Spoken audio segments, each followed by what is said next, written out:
की सत्ता सरकार है।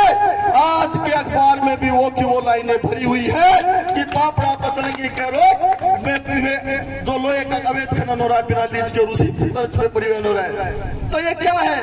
मुझे तो लगता है वही राम है, वही रावण है, मुझे लगता है वही सीता है। अरे कपड़े बदल के रोल कर रहे हैं, दूसरा पर्दे के पीछे कोई और खड़ा है, सामने कोई और है। वो ना वही चीजें, वही पुनरावृत्ति जो लोग जिन लोगों को पिछले समय में 18 से 23 के बीच में अवैध डंपरों की चिंता थी, अवैध खनन की चिंता थी, और जो जिस रंगदारी की चिंता थी, आज मौन क्यों है? आज मौन क्यों है? जनता त्राइमा त्राइमा कर रही है, वो बोल क्यों नहीं रहे हैं? इसलिए भय भ्रष्टाचार की जो राजनीति है, भय भ्रष्टाचार का वातावरण खड़ा किया जा रहा है। इसके लिए लड़ेंगे। कोई भी आदमी कहीं भी अगर अन्याय के खिलाफ लड़ेगा और हमें लगेगा कि अन्याय के खिलाफ लड़ रहा है, तो मैं व्यक्तिगत रूप से गारंटी देता हूं कि वो व्यक्तिगत मेरे वैचारिक रूप से मेरा विरोधी हो, लेकिन अन्याय के खिलाफ लड़ने वाले के साथ आदमी के साथ हम कंधे से कंधा मिला के खड़े रहेंगे, क्योंकि ये हमारा धर्म बनता है। और प्रत्येक युवा का, प्रत्येक व्यक्ति का ये धर्म बनता है कि अन्याय के खिलाफ लड़े।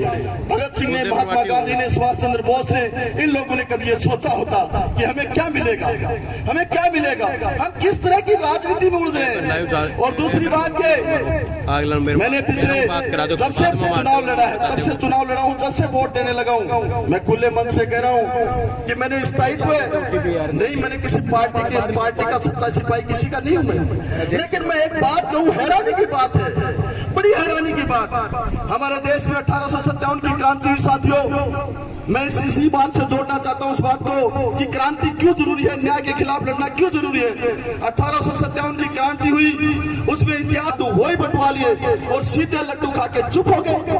तब क्या हिंदुत्व खतरे में नहीं आया? इसलिए भाई से भाई को लड़ाने की, धर्म से धर्म को, समुदाय को, आपस में सबको जो है लड़ाने की बातें हैं, इनको छोड़ करके हमें एक बात माननी होगी कि जो भी शोषित, दलित, पिछड़े, खेती मजदूर, अगड़े जिस तरह के लोग हैं, मिडिल हमारी एक ही जाति है, एक ही नस्ल है हमारी, चाहे किसी में भी हो। क्योंकि हमें शिक्षा चाहिए, हमें रोजगार चाहिए, हमें चिकित्सा चाहिए, हमें सुव्यवस्थित वातावरण चाहिए। आज भय का माहौल इस तरह का हो गया है कि लोगों को ये गाड़ियां जिस तरह से दिखती है, काली गाड़ियां और ये कैंपर गाड़ियां, तो आदमी को सौता इसमें लगता है कैसा ही आदमी आ रहा हो, चाहे उसमें बीमार आदमी हो। लोगों की मानसिकता इस तरह से बन गई कि पता नहीं कितना बड़ा गुंडा आ रहा हो। अरे जिस गुंडा और उदयपुर वाटी में यहाँ के सैनिक शहादत होते थे, गोली लगी उसको शहादत, उसकी मूर्ति बनाई जाती थी, आज हमारे यहाँ गोलियां चल रही है। किस तरह का वातावरण, किस तरह का समाज हमारे यहाँ खड़ा हो गया है। इसलिए प्रत्येक एक व्यक्ति की पार्टी पॉलिटिक्स के ऊपर उठ करके, और मैं इसलिए इस लड़ाई में आपके साथ भगवान राम जी इसलिए भी हूँ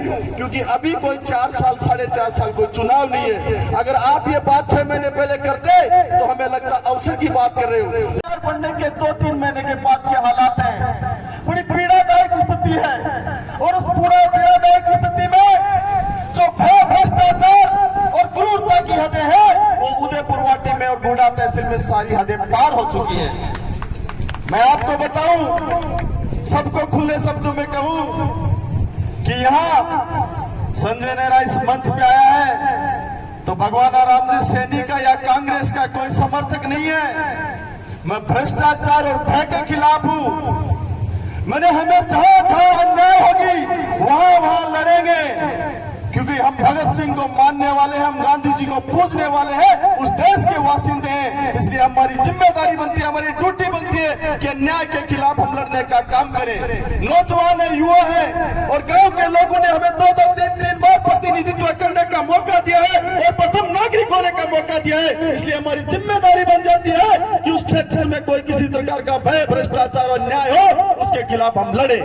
इसलिए इस जिम्मेदारी को निभाने के लिए हम करें। साथियों, 2013 से 18 तक भारतीय जनता पार्टी का विधायक था।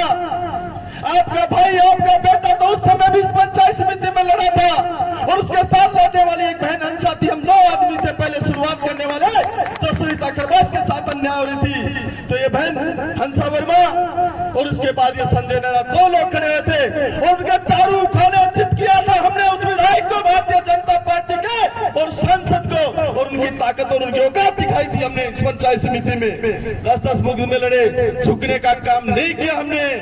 उसके बाद 18 से 23 तक विधायक रहे, मंत्री रहे, राजेंद्र सिंह हुड्डा का उनका पुरजोर से समर्थन किया।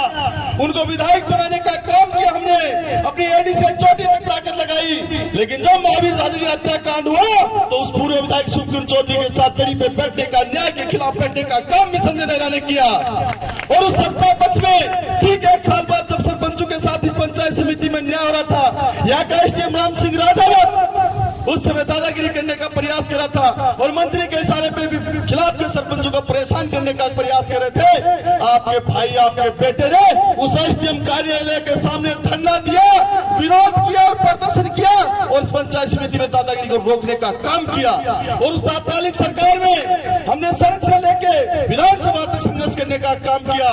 पंचायती राज मंत्री रमेश मीणा से आपका बेटा, आपका भाई सीधा लड़ा। क्या बात करते हो वकील साहब कि कुर्ता फट गया? मेरा कुर्ता नहीं फट सकता, क्योंकि मेरे पिताजी ने कोई चोरी जारी नहीं की। मेरे पिताजी रिटायर्ड है एफसीआई में, उन्होंने जिंदगी में कभी किसी प्रकार का कोई उनके ऐप नहीं पड़ा। मेरे 5 भाई हैं, उनको कुछ नहीं पता है। 6 टेम मेरी जेब में रहते हैं, मेरे भाइयों के, मेरे पिताजी के। मुझे क्या जरूरत पड़ती है? पंचायती राज रमेश मीणा से लड़ा। राजस्थान की एक पंचायत है, रघुनाथपुरा, देख लेना, रिकॉर्डेड बात कर रहा हूँ। भुगतान नहीं की जाने वाली पंचायत, ये नाम लिखा हुआ आता है हर बार जब पेमेंट स्लॉट आता है नरेगा का उसमें, लेकिन हमने झुकने का काम नहीं किया, क्योंकि लड़ने का धर्म बढ़ता है। और आज जिस तरह के हालात है इस उदयपुरवाटी में कि एक आदमी पंचायत समिति में, मैं इस दावे से कह रहा हूँ, इस प्रधान को नहीं पता है, प्रधान को नहीं पता है कि क्या हो रहा है, क्या नहीं हो रहा है। किसी तीसरे आदमी ने एक व्यवस्था खड़ी कर रखी है यहाँ, और हम उस व्यवस्था के पूरी तरह से खिलाफ है। नहीं चाहिए बजट चाहिए होता तो हम लड़ते नहीं। पिछले 3 साल से पंचायत भुगतान नहीं की जाने वाली पंचायत का नाम लिखा हुआ था संजय नेहरा का। बजट का डर लगता तो इस तरह का काम कर लेते। कमा के खाते, ये राज की कोई नौकरी नहीं है सरपंच, ये सेवा का पद है, इसलिए हम सेवा कर रहे हैं। हमें क्यों परवाह करें? पैसे आएंगे काम करवा देंगे, नहीं आएंगे नहीं करेंगे, हमारा हम बेस्ट देने का प्रयास करेंगे। एक आदमी को यहाँ ठेकेदारी दे रखी है और उस आदमी में नियमों की इतनी ताक झांक, मैं बताऊं आपको मीडिया के माध्यम से, कि एक बार में 181 का जो टेंडर होता है, पंचायत समिति हो, ग्राम पंचायत हो, जिला परिषद हो, त्रिराज्यीय पंचायती राज व्यवस्था में एक प्रकार के कामों का एक वित्तीय वर्ष में एक ही टेंडर करा सकती है 181 का। या रोजाना अलग अलग तरह के टेंडर हो रहे हैं, कभी 1 करोड़ का टेंडर, कभी 1.5 करोड़ का टेंडर, कभी 2 करोड़ का टेंडर, इस तरह की व्यवस्था। और उसके बाद बिना पंचायतों के प्रपत्र पास के, बिना पंचायतों के कार्य प्लान के, बिना साधारण सभा के, बिना स्टैंडिंग कमेटी के अनुमोदन के, बिना जिला परिषद के अनुमोदन के, अरे जो पैसे जहां आपको देने दे देना, जिसको अच्छा लगता है उस वहां कर लेना। लेकिन ऐसा नहीं होने देंगे कि 16 करोड़ की सैंक्शन आप लोगों ने निकाल ली, और 16 करोड़ की सैंक्शन एक ठेकेदार को देके 1 करोड़ 60 लाख रुपए एक आदमी जो विधानसभा हार गया, लोकसभा हार गया, उसको हमारी जनता का पैसा दे, ऐसा नहीं होने देंगे। ये मेरा खुला आरोप है और इसकी जांच करवा लो। जिन ठेकेदारों के, जिन अधिकारियों के, जिन लोगों पर मैं एलिगेशन लगा रहा हूं, उनकी कॉल डिटेल निकाल लो। बैठ के हमारी पंचायत समिति उदयपुरवाटी दुर्भाग्य देखे, झुंझुनों से हमारी पंचायत समिति चलती है कार्यालय। इसलिए इस बात के न्याय के खिलाफ हम डट के खड़े। और आपने इस पीड़ा को समझा, इस पीड़ा को आपने समझा, इसके लिए धन्यवाद आपका भगोरा राम जी। आप किसी भी सरपंच को पूछ लेना, रात को अगर उसको पंचायत समिति याद आ जाए तो नींद नहीं आती है। मैं ईमानदारी से कहता हूँ, इतना पीड़ित और परेशान है।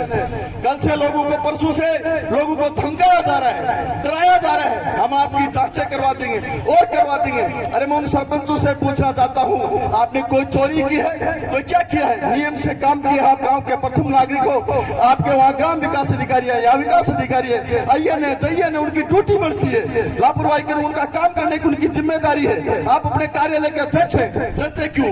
बड़ी अजीब गरीब स्थिति है। हमारे लोग जब भी हम बात करते हैं, वीर धरा, मरु धरा, रणबाग मरु की धरा और वीरों की धरती झुंझुनू, शहादत की, कहाँ वो वीर, कहाँ गए वीर? अरे कौन लड़ेगा? कहाँ से आएंगे वीर? ऐसे होते क्या वीर? हम लड़ेंगे, अन्याय के खिलाफ लड़ेंगे और 0 टाइम तक लड़ेंगे, बिना किसी भय के लड़ेंगे। कोई जमीनों पे कब्जा कर रहा है, कोई अवैध वास्ती कर रहा है। और एक बड़े अचंभे की बात, पिछले इस समय भी 1 साल हो गया था सरकार को, लगभग 1-1.5 साल।